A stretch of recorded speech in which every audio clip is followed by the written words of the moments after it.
Hello full stackers, good afternoon. This video series we are going to see how to use Go language to communicate between a server and a client using the gRPC and protobuf, which is this topic I actually wanted to take up some time back, but I've been postponing for a long time. So today I thought I'll be quickly recording a session on this. So before we go into this, we have to see what gRPC means. So gRPC means it is a remote procedure call.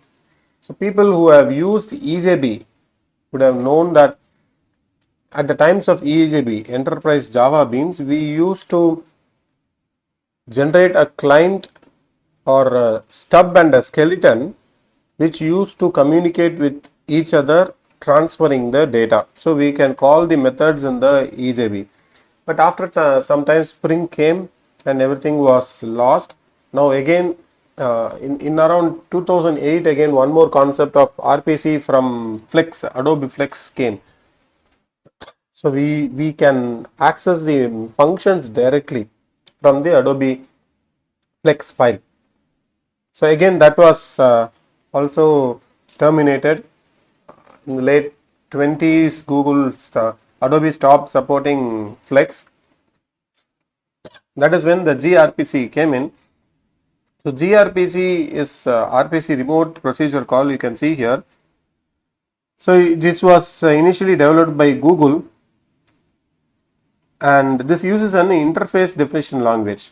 So the way it works is we'll have a server, we have a client or stub, and we have a proto file, which is nothing but a contract which has all the functions and the parameters which has to be used for transferring the message. From the protobuf, we will generate client files and the server files. This is same like the EJB concept. So the stub will be generated, the server gRPC server will be there. Both of them will communicate through proto request. So from the protobuf file .proto file, we will execute a command and we will generate the client files.